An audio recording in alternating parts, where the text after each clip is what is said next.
Sure. All right. Well, good morning, everyone. Thank you for joining us for another edition of our Real Estate Backstory. This is our weekly webinar kind of thing, podcast. I don't know what you call it. We do this every week, every Monday, 9 a.m. kind of thing. So my name is Alan Richard. I'm the managing broker at Maximum One Realty and Realtor Partners. My name is Ming Richardson. I'm the compliance broker for Maximum One Realty and Realtor Partner. And we do this weekly to bring you guys updated news on what our industry is doing. We also like to start you guys off with, everything that's going on for the week, kind of get you set up, things, of course, related to the industry, our local area, as well as all of our partners. And so we are blessed to have Brenda Landers with us today. Hey, Miss Brenda. Hey.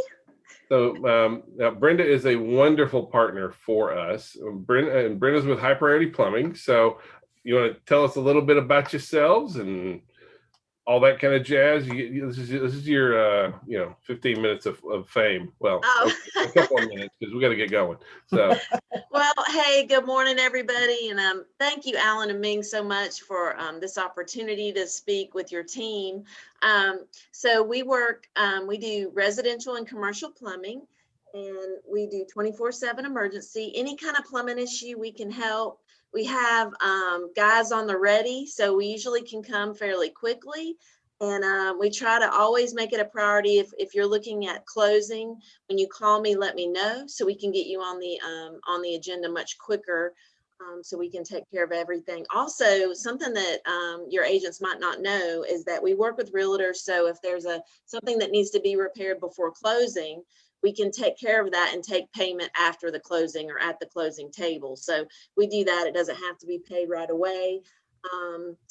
Also, we have that's a pretty slick option right there, because a lot of times that's a very nice. Now, how far out can we string you? Well, we do work and then we'll get paid, like 3 weeks later or whatever at the closing table. So we do that.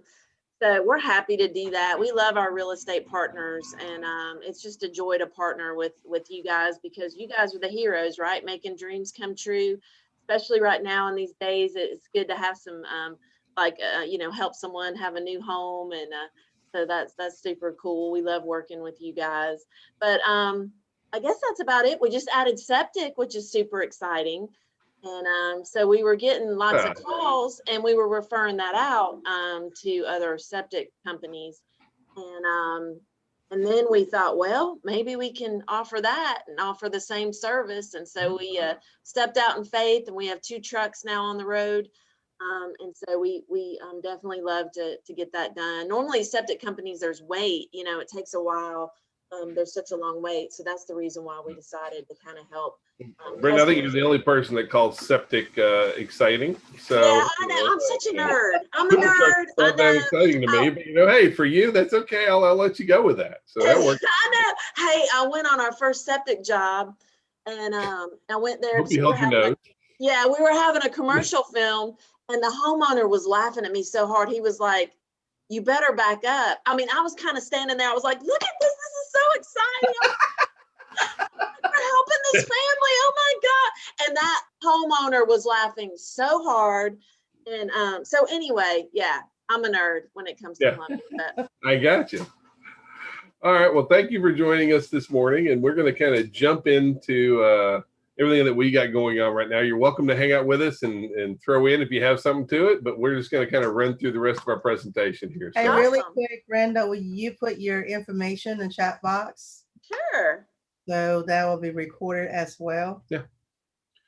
Yeah, because if you guys need a plumber, we love them. We use them on all of our offices, the whole 9 yards. When we need a plumber, that's who we're calling right there. So, Brenda and High Priority take care of it for us always. So thank you, sir. Thank you so much. All right. So let's kind of jump into everything we got going on. So first of all, this week on our continuing education, on Tuesday, of course, is our accountability. We also have code of ethics. That's being taught virtually. On Wednesday is 2021 GAR contract changes by our very own Ming Richardson. I'm sorry, I shouldn't refer to her as Ming.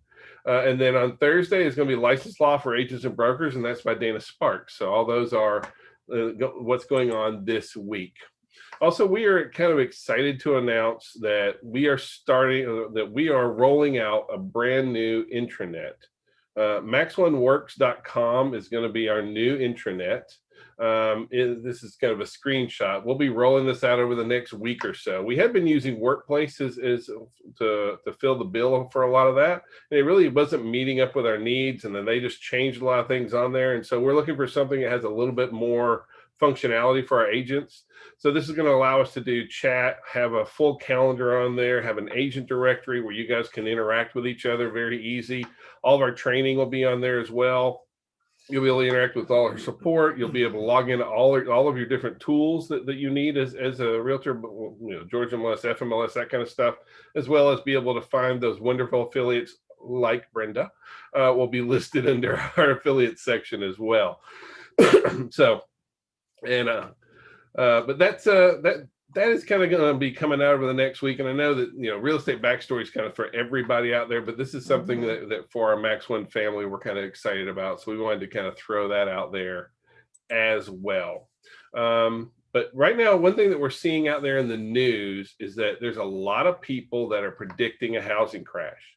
And it's important that we have these conversations, because right now, there was a recent survey that came out and it said more than half of the American public believe that a crash is coming this year or next year. And this is this is one of those where it's on us to handle perception versus reality. And so a lot of folks think that the market's going to be crashing. And I kind of want to go through those issues right now and what's really going on and what are some realities of that.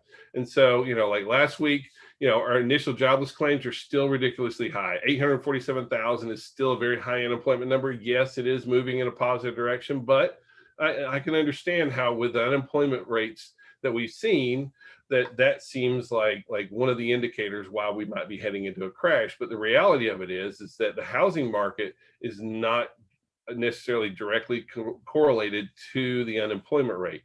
The majority of folks, if you could afford to buy a home before coronavirus, you could generally afford to buy a home afterwards. Where the unemployment rate is hit heavily is on the renters, not on home buyers. The next issue that we have, we'll move along. The jobless claims did fall, but and we are kind of excited to see that kind of going on. I kind of think partially it's because the second PPP program. Well, it might be, but we are seeing some improvement there, but still unemployment is high. GDP came in, and if you see the numbers from last year, I'll say GDP declined for the year by 3.5%, and it is the worst that we've had since World War II. However, it was up last quarter by 4%, and so we're continuing to see real big gains in spending. But again, that's not what drives the housing market.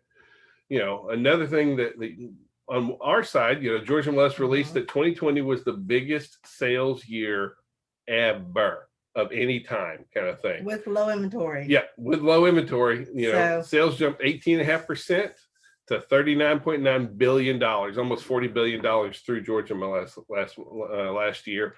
And the median sales price jumped by 9.7%. Which is huge. Yeah. And so the 9.7% is one of those that I do find startling, because I don't feel that a 10% price appreciation is sustainable long term. And I don't think anyone is saying that can happen.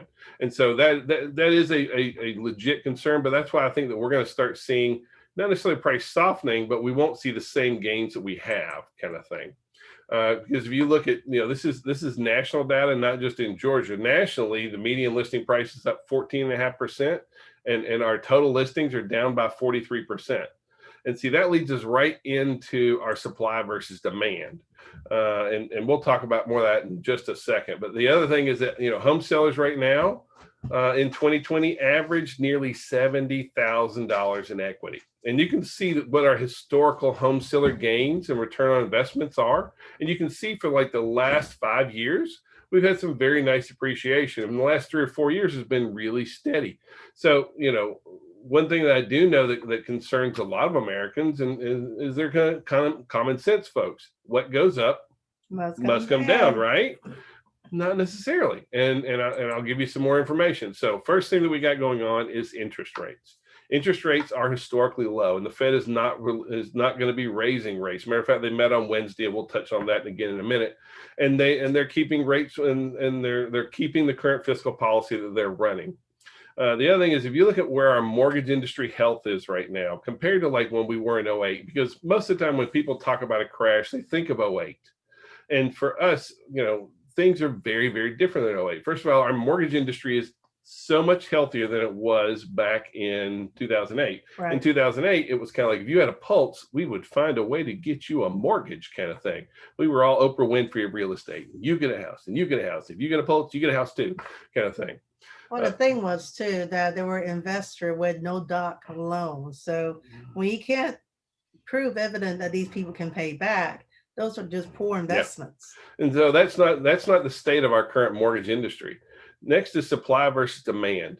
We have way more demand than we have supply that will match up. The bottom line here is that we've been making babies faster than we've been building houses. So right now we currently have a 12-year building backlog. We have not built enough homes to match demand for 12 years. So this year is the first year where we're starting to actually be able to meet current year's demand, but we've got 12 years of backlog that we need to catch up on. The fifth point that I want to make is that our millennials are moving into the housing market. The median first-time buyer home age is 33 years old. Our median millennial is 28 years old right now. So over the next 3 to 5 years is when the largest population of the millennial group is going to be coming into first-time buyer age.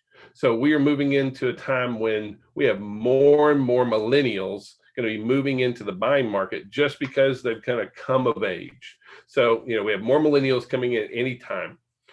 Forbearance sounds like it might be one of those things that scares folks, but actually over 75% of our forbearance of folks who are in the forbearance plans has at least 70% equity in their home and can turn around and sell that home should they need to and not lose the way that they were.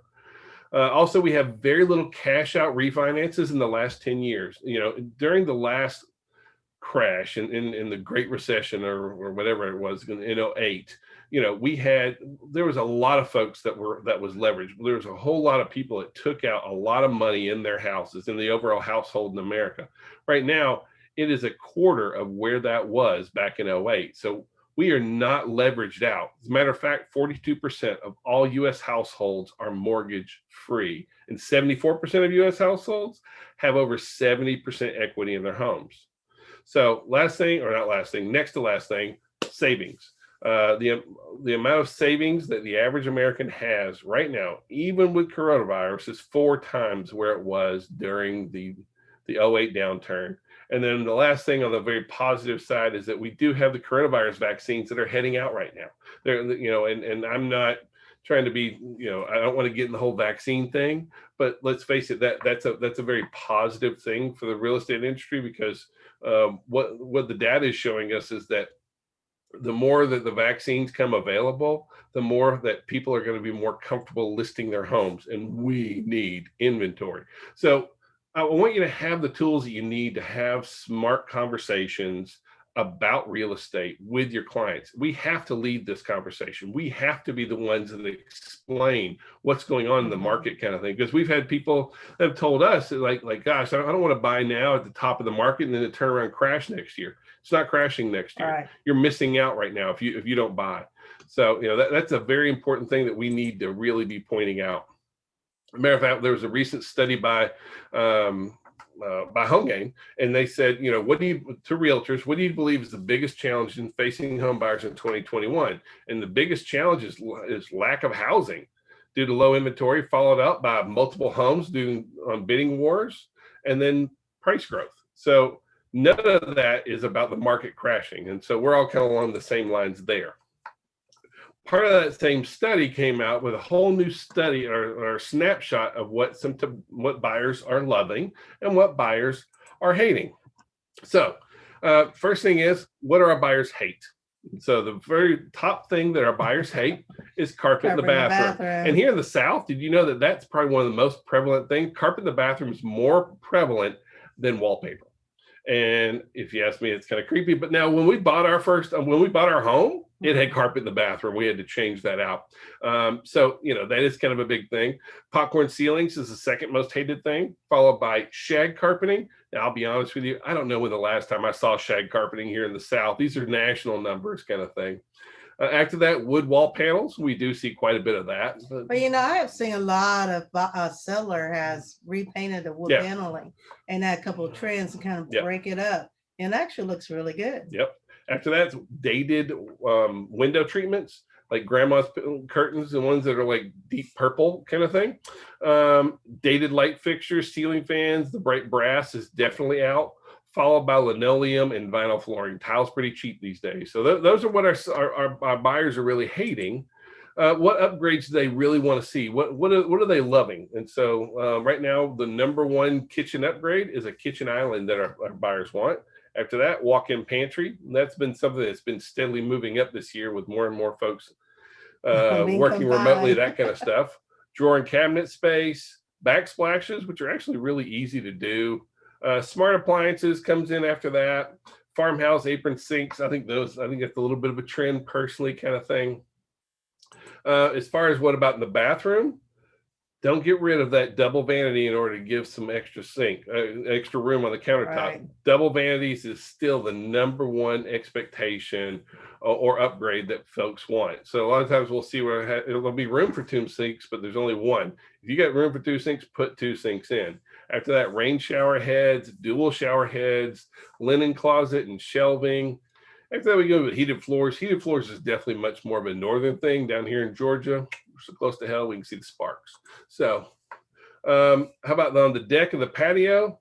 Biggest want there is a fire pit. Yep. Followed by privacy. People we love our neighbors, but we'd like to keep you over there. And so privacy fences, shrubs, and that kind of stuff are really good. Outdoor kitchens are also really, really popular right now. And then some sort of sun shade combo to kind of help keep the summer heat out right now. That doesn't seem like a big deal, but wait till July here in Georgia. You're going to start cooking. You smell like bacon cooking. All right. And then, so what about energy efficiency kind of thing? And so the number one thing that they want to see, insulation. And insulation is cheap. You can blow it in the whole 9 yards. LED lighting is another big one. Weather stripping, and then ceiling fans. Our buyers right now are loving ceiling fans in all the bedrooms that you can get it into, kind of thing. So we have another interesting study that came out that said 1 in 4 homeowners have lived in their home for over 20 years. But there are some markets that are bucking that trend, Atlanta being one of those kind of thing. The typical homeowner right now has been in their home for 13 years. That's nationwide, but that's not our data here in Georgia.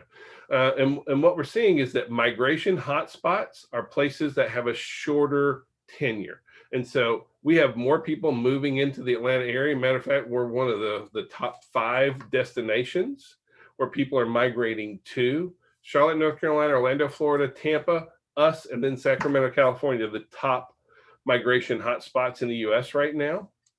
Now, and of that, what does that really mean? Well, here in Atlanta, in 2019, our median homeowner age, how long we lived in a home, was 12.2 years. This year, it's 11.2. So that has lowered down. And so it just means that here in Atlanta, folks are moving more often than in other cities kind of thing. Like I said, national average is around 13 and a half years. We're at 11.2. So a little bit better than nation, but that is driven heavily by the fact that we are a destination. People are coming here. We have a net growth in population coming into the Atlanta market. And that is really good news for all of us kind of thing. So Freddie Mac interest rates came out. Again, the interest rates are really, really flat to where they were, kind of moving forward into this year. But we've got to get ready because this is the best time of year to get a Get a mortgage. mortgage. So, there have been, let's see, we had this firm studied the loan size, credit scores, the whole 9 yards, mortgage rates, and looked at what is historically the best time. In January and February, the best times of the year to get a mortgage. They're going to have the best rates and the greatest availability. And at the same time, it's just a really good combination. Now, we really do I don't feel that interest rates are moving up heavily by any means, but I do feel that they are going to start ticking up. And so what we're telling our clients, and what I'm recommending you, is have your clients go ahead and get pre-approved and lock in those rates now. We don't see them going down anymore. We do see them slowly inching up. And at this point, why give up anything that you don't have to? So, there is no benefit in our opinion to not locking in rates right now. You need to get that rate in, get it set up, and get it locked in place, kind of thing. But what is those low interest rates really driving? Really, three main survey results came out and said that, because of low interest rates, renters have sped up their plans to make purchases. Current homeowners are deciding to trade up, and older adults are downsizing faster. So, right now, a lot of our market is heavily driven by these really great interest rates. And the good news is they're not going anywhere soon. So, at the same time, we're seeing that, a lot of those millennials, we said the average median first-time buyer age is 33. Our average millennial age is 28. And that's the largest group of millennials is all 28 years old, and they're all living at home is what we're seeing on a lot of them. And so here in the Atlanta market, they went out and calculated out how many months of rent, how long you got to live with mom and dad in order to be able to afford your typical down payment. And so for here in the Atlanta market, it's 13 months. So if you can hang out with mom and dad for a year, you can generally save enough money to get yourself started off right there. But, one of the challenges that we are seeing in our market right now is that how many of our buyers are making offers on homes sight unseen. And so Redfin did a new study of, at any point in your home search, did you make an offer on a home you hadn't seen in person? These are people that have bought a home in the last 3 months. 63% of buyers made sight unseen offers. Now, these are folks who actually end up going back and buying that house, kind of thing, or in the process. But they went and they are placing sight unseen offers, and this creates so many different issues for us on a lot of different levels, kind of thing. I actually had one happen that about sight unseen. But what we did to help with that situation was they did come down and review all the homes that was available with their price range.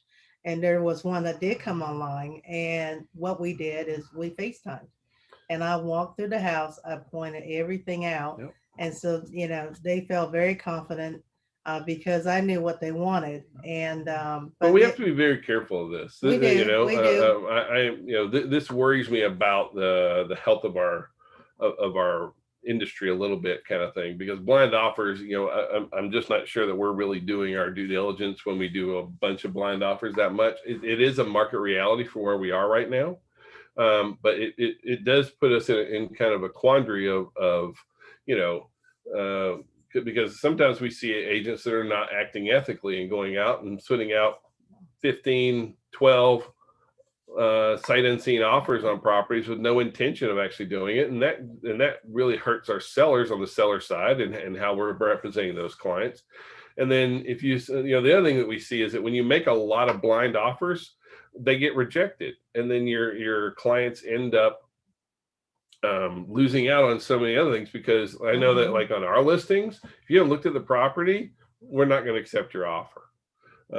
So, now if you're going to send me an offer and like, I'm on my way to go look at it right now, well, then we can talk at that point. But we got to be really careful with what's going on with the sight unseen offers. I think that has some sometimes challenges. if your client can make it, you can definitely do a virtual tour with them through your phone. And if you've been around with your client quite a bit and you know exactly what they wanted, then you have a good idea, and they have a good idea of whether or not they understood if you like it. Yep. Or if they like it. Sorry. Yeah, that's a valid point too. So again, I urge caution on that. So Zillow has gone through this big IDX switch over the last month, and it's created a lot of turmoil in the real estate world, mainly because, past sales and things like that. Mhm. Zillow used to have direct feeds into the listing data, and now because Zillow is a broker that they said they'd never be, they are now part of the IDX system. And so in through that whole process, they have switched over, and they really botched up a lot of agents' files and data and sales, the whole nine. It was just a big hot mess. And so supposedly by January 21st, they were 100% up. They had until the 26th, but I'm still seeing issues out there. And if you have issues, reach out to Zillow. I'm not super optimistic about it because they have a large influx of information that needs to get fixed in a very short amount of time right now. But do stay diligent. It is still 63% of our buyers are starting their search on Zillow, and so we may not like them, and okay, that's probably not the right way to put it. We may find challenges in working with Zillow, but we have to be very careful in that we are protecting our image, that we're protecting that we have to invest in what people see on the Zillow site as well. So it is worthwhile doing, even though it's kind of a pain in the neck kind of thing. Our builders are having a lot of challenges right now. We are seeing builder sentiment high. We are seeing a lot more new construction, but one of the challenges that we're seeing is that lumber prices, material prices, and labor prices for our builders is on the rise, and that's putting a lot of pressure, excuse me, on pricing. And so, while I'm very optimistic about the new construction, we need that. The challenge is that the new construction is not meeting our first-time buyer demands at all. Right now, all of our builders are building in the move-up level, and so that's a challenge for our industry, and that's why we're seeing so much downward pricing pressure. This is why you see appraisal isn't appraised in new construction. We have quite a few that was rejected, and the builder, the way they look at it, you want buyer, I got plenty of buyer that's right behind you that wants it. Yeah. And so, if it's not FHA or VA, well, actually just FHA loan, then they know they can sell to a VA or a conventional loan pretty easily. Yep. And there's a lot of VA loan right now, just so you know. The veterans are out. Veterans are out. Yeah. Veterans is a great market right now to be definitely focusing on. So, all right. Well, we appreciate you guys for joining us today. We hope that today was helpful.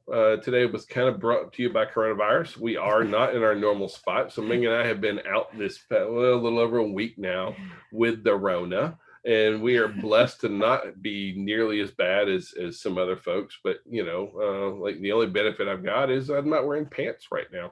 So that's kind of a real plus. But otherwise, we're still on quarantine. I cannot see it, my dear. Okay, well, sorry. I have something on, but I'm just saying it's not pants. I don't know where I was going with that, but still, we are still here. We are kind of up and down a little bit. So, but if you need us, please call, text, smoke signals. We're still here for you if we can be of any service. If you need us kind of thing, please reach out to us. But if you haven't seen us around, that is kind of why. So we love you. We hope you guys have a great week. And if we can be of any service, let us know. And Brenda, thank you. Thank you, Brenda, for joining us today. Y'all have a great Monday. All right.